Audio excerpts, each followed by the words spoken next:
आप सभी का हमारे चैनल पर बहुत बहुत स्वागत है। तो चलिए शुरू करते हैं। केवल डरपोक और कमजोर लोग ही चीजों को भाग्य पर छोड़ते हैं, लेकिन जो मजबूत और खुद पर भरोसा करने वाले होते हैं वे कभी भी नियति या भाग्य पर निर्भर नहीं रहते। सिर्फ दिखावे के लिए अच्छा मत बनो। वो परमात्मा आपको बाहर से नहीं बल्कि भीतर से भी जानता है। मुश्किलें केवल बेहतरीन लोगों के हिस्से में आती है, क्योंकि वही लोग उसे बेहतरीन तरीके से अंजाम देने की ताकत रखते हैं। जो सरलता से मिलता रहे उसका महत्व नहीं रह जाता। अक्सर खो देने के बाद समय, व्यक्ति और संबंध के मूल्य का आभास होता है। शरीर नश्वर है पर आत्मा अमर है। यह तथ्य जानने पर भी व्यक्ति अपने इस नश्वर शरीर पर घमंड करता है, जो कि बेकार है। शरीर पर घमंड करने की बजाय मनुष्य को सत्य स्वीकार करना चाहिए। आप खुश हैं या दुखी, यह दोनों आपके विचारों पर निर्भर है। अगर आप प्रसन्न रहना चाहते हैं तो आप हर हाल में प्रसन्न ही रहेंगे। अगर आप नकारात्मक विचार लाते हैं तो आप दुखी ही होंगे।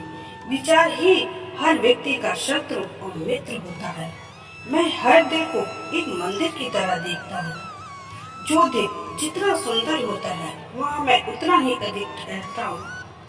भगवान श्री कृष्ण के चरण कमल इतने पवित्र है कि जो कोई उनकी शरण लेता है तुरंत शुद्ध हो जाता है। इस दुनिया में तुम प्रेम सभी से करो, लेकिन पूर्ण रूप से विश्वास किसी पर मत करो। अगर तुमको भरोसा करना है तो केवल भगवान पर करो। मन बड़ा चंचल है, इसलिए अपने मन को स्थिर रखो।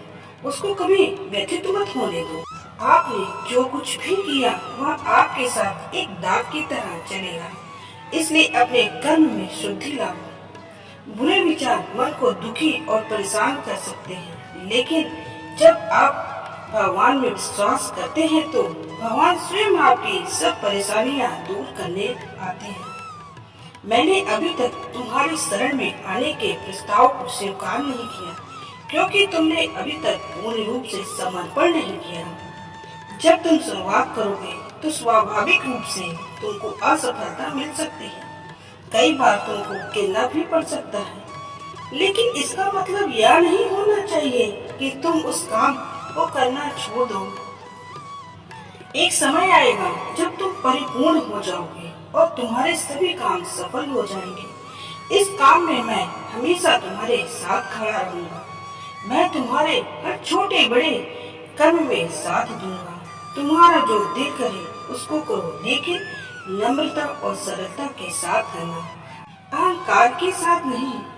अवास्तविक चीजों को लेकर मन में कभी डर पैदा मत होने दो। वो वास्तविक नहीं है, वह न तो कभी था और न कभी होगा। इसके विपरीत जो वास्तविक है वह हमेशा से था और उसे न तो बदला जा सकता है न कभी नष्ट किया जा सकता है। जो मनुष्य किसी अच्छे काम में लगा हुआ होता है, आने वाले समय में उसका अंत कभी बुरा नहीं होता। मनुष्य अपने 3 प्रमुख कृतियों द्वारा नरक के द्वार पर पहुंचता है। वे 3 कृतियां काम, क्रोध और लोभ है। मनुष्य का समस्त निर्माण उसके विश्वास के फलस्वरूप होता है। जैसा वह सोचता है उसी के अनुरूप वह बनता है। परिवर्तन इस संसार का नियम है। एक नजर में तुम असीम संपत्ति के मालिक बन सकते हो, दूसरी नजर में तुम दरिद्र बन सकते हो। जो कुछ भी हुआ है उसमें तेरा कोई योगदान नहीं है, इसलिए तुम्हारी सारी परेशानियां व्यर्थ है। हर चीज की शुरुआत मुझसे होती है और खत्म भी मुझ पर आकर ही होती है। इंद्रियों से मिलने वाला सुख सच्चा नहीं होता। इंद्रियों का सुख पहले तुमको अमृत की मिठास देगा, लेकिन बाद में तुम्हारा विनाश कर देगा। तुम अपने जीवन को सार्थक बना सकते हो, लेकिन इसके लिए तुम्हें मेरी शरण में आना पड़ेगा। अगर तुम्हें मेरी बातें अटपटी लगती है तो तुम्हें अपने नजरियों को बदलने की जरूरत है। अभी तुम चीजों को उस तरह से नहीं देखते जिस तरह से मैं देखता हूँ। अगर एक बार तुमने मुझ पर विश्वास कर लिया तो मुझे जीवन में कभी निराश होना नहीं पड़ेगा। एक बार जो मुझ पर विश्वास करता है उसको मैं कभी छोड़ता नहीं हूँ। आनंद मनुष्य के भीतर ही निवास करता है, परंतु मनुष्य उसे स्त्री में, घर में और बाहरी सुखों में खोजता है। उपासना केवल शरीर से नहीं बल्कि मन से करनी चाहिए। भगवान का वंदन उन्हें प्रेम बंधन में बांधता है। मनुष्य की वासना ही उसके पुनर्जन्म का कारण होती है। इंद्रियों के अधीन होने से दुष्ट के जीवन में विकार और परेशानियां आती हैं। संयम यानी धैर्य, सदाचार, स्नेह और सेवा जैसे सत्संग के बिना नहीं होते। मनुष्य को वस्त्र बदलने की आवश्यकता नहीं है, आवश्यकता हृदय परिवर्तन की है। जवानी में जिसने ज्यादा पाप किए हैं उसे बुढ़ापे में नींद नहीं आती।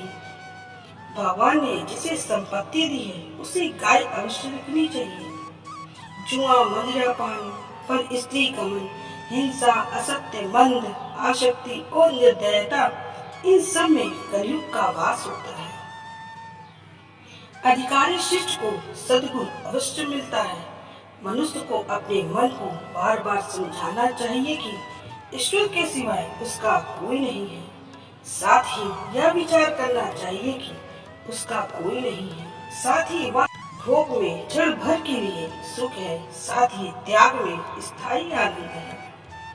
सत्संग ईश्वर की कृपा से मिलता है, परंतु संगति में पड़ना मनुष्य के अपने ही हाथों में है।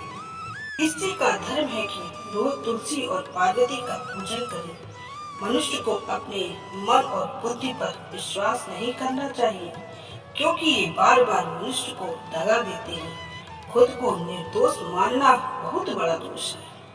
यदि पति पत्नी पवित्र जीवन बिताए तो भगवान पुत्र के रूप में उनके घर आने की इच्छा रखते हैं। भगवान इन सभी कसौटियों पर कसकर जान परख कर मनुष्यों को।